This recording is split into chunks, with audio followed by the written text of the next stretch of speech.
ओम शांति। 15/5/23 की वाणी है। मीठे बच्चे, चलते फिरते विचार सागर मंथन करो। यह ज्ञान मंथन ही बुद्धि का भोजन है। विचार कर सर्विस की नई नई युक्तियां निकालो।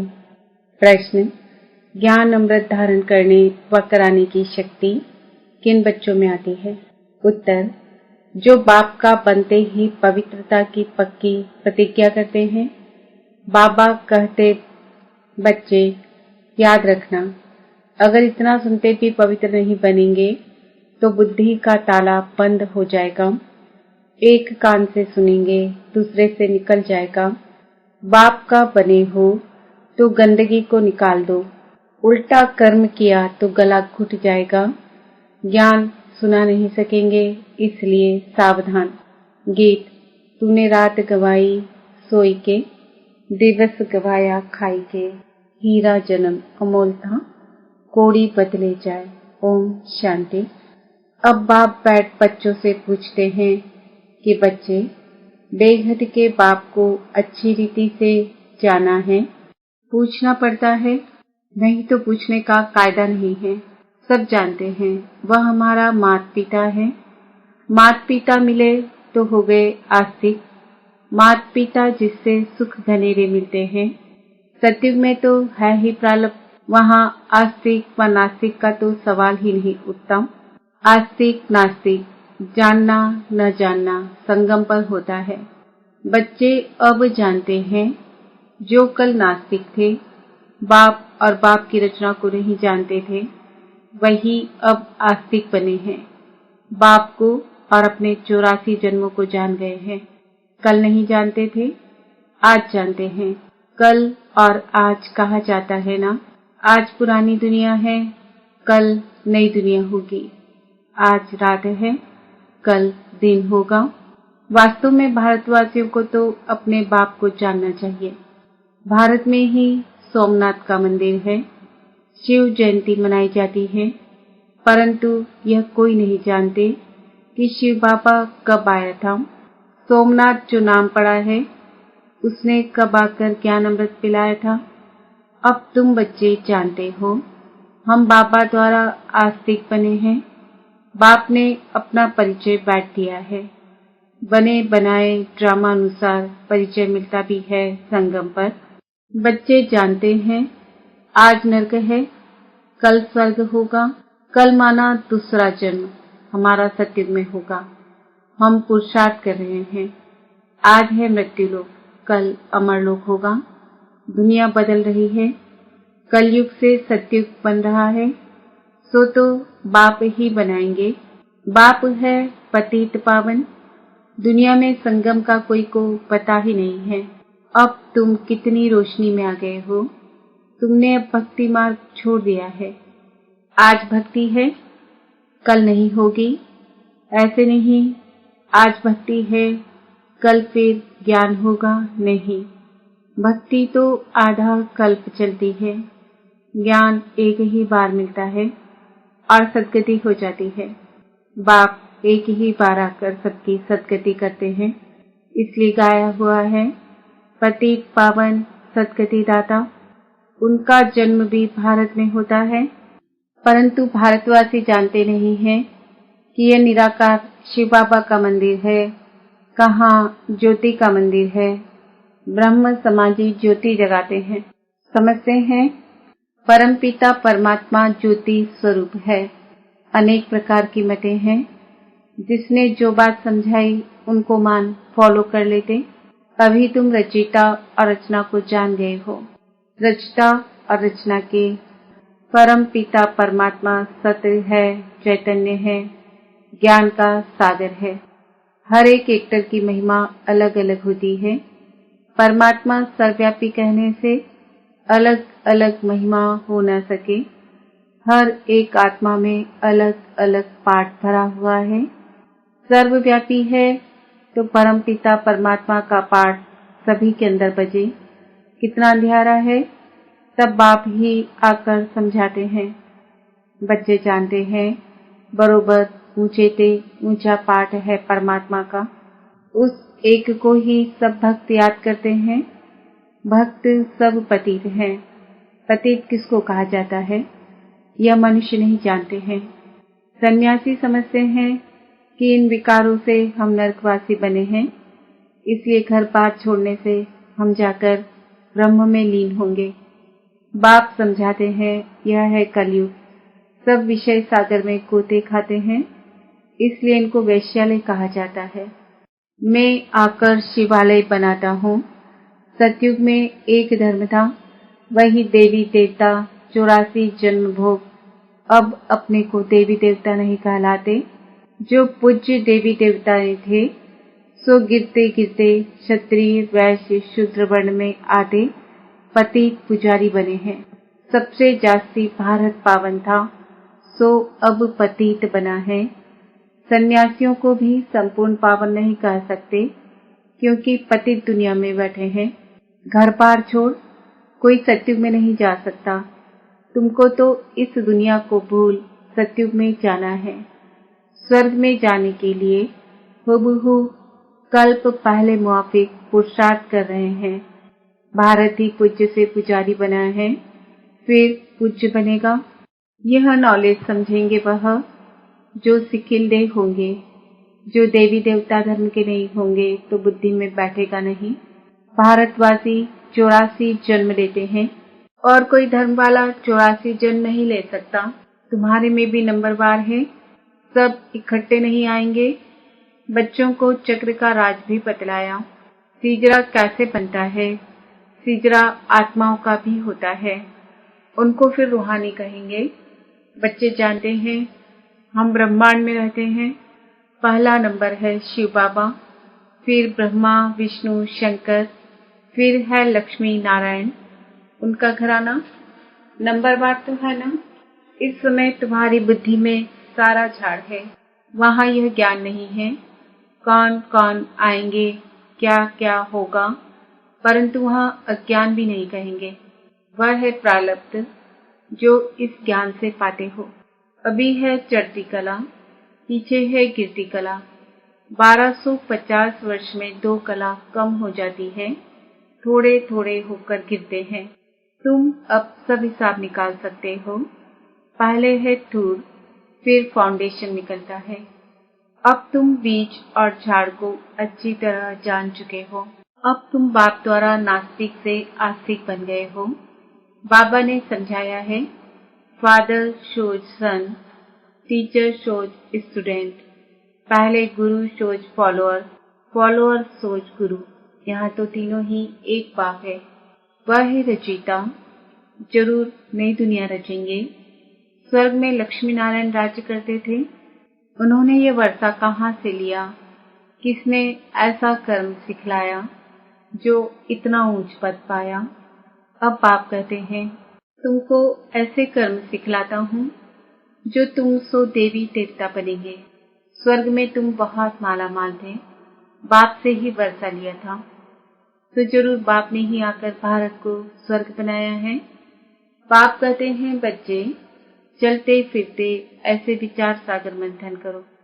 यह बुद्धि के लिए खाना है। बाप की दिल है यह गोला बहुत बड़ा बड़ा बनाना चाहिए। चक्र पर किसको भी समझाना बहुत अच्छा होगा। अब विचार करना चाहिए मनुष्यों को कैसे समझाएं। समझाना है। अब है संगम, दुनिया बदल रही है। यहाँ अनेक धर्म हैं, वहाँ एक धर्म है जो बाप ने स्थापन किया है। भारत का प्राचीन योग बहुत मशहूर है, तुम जानते हो। हम फिर से राजयोग भगवान द्वारा सीख रहे हैं। भगवान ही बेहद की विस्तृत ज्योग्राफी बताएंगे। मनुष्य मनुष्य को बता ना सके। यह बाबा कहते हैं मैं कुछ भी नहीं जानता था। बाबा अपनी महिमा नहीं करते हैं कि ऐसा था वैसा था। बाप कहते हैं यह भक्ति के कर्म कांड अब मत करो। अब भक्ति पूरी होनी है, रात के बाद दिन आएगा। अभी तुम बच्चे हो संगम पर, संगम पर ही नॉलेज मिलती है। बाप कैसे पहले सूक्ष्म वतन की रचना करते हैं, फिर प्रजापिता ब्रह्मा द्वारा नई सृष्टि रचते हैं। इनका ही मनुष्य सृष्टि सीजरा है। इसको ही आदिदेव आदि देवी कहा जाता है। एडम ईव भी कहते हैं। अब माता पिता है तो सृष्टि कैसे रची? एडम को आदि देव ब्रह्मा कहेंगे, परंतु वह क्रिएटर नहीं है, ऐसे नहीं समझते। परमपिता परमात्मा ने एडम द्वारा कराया। जरूर गॉड ही स्वर्ग का रचयिता है। वह है निराकार बाबा। हम आत्माएं भी निराकार हैं। यह शरीर लेकर पुनर्जन्म में आती है पाठ बजाने। निराकार बाप को भक्ति में याद करते हैं। वह परमधाम में रहते हैं।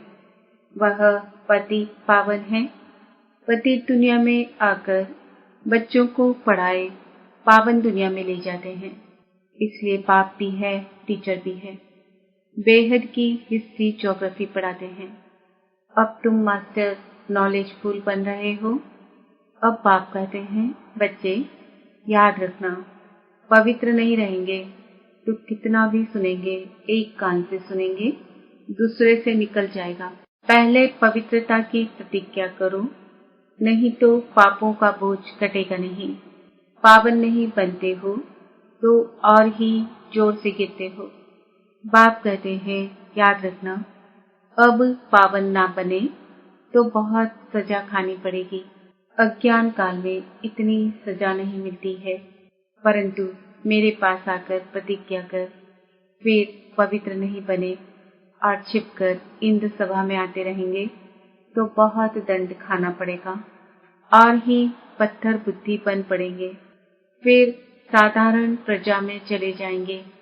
मर्तबा भी नंबरवार है ना। ऊंचे थे ऊंचे भी बनते हैं तो नीचे थे नीच भी बनते हैं। यहाँ तो सबको दुख है। अचानक मौत हो जाती है। वास्तव में काल आना चाहिए पूरी आयु में। बरोबर भारत में कायदे अनुसार आयु पूरी होती थी। बूढ़े होते थे तो साक्षात्कार होता था कि अब फिर बच्चा बनेंगे। यहाँ तुम जानते हो, शरीर छोड़ बाप के पास जाएंगे। यह पुराना चोला उतारना है। बाप को घड़ी घड़ी याद करना है। बाबा बस हम आए कि आए।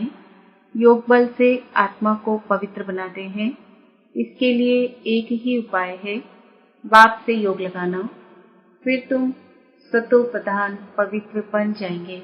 योग लगाते लगाते अंत में योग सिद्ध होना है। बाबा कहते हैं, यह मेरा रथ है। लैंड लेडी कहो या लैंड लॉर्ड कहो, यह बड़ा विचित्र है। कैसे शिव बाबा आते हैं, कहते हैं यह लैंड लेडी भी है तो प्रजापिता भी है। मुझ निराकार को शरीर जरूर चाहिए। हर एक को अपना अपना रथ है। मैं कैसे रथी बनूं? मुझे तो आना पड़ता है पतित दुनिया में। श्री कृष्ण तो पावन था।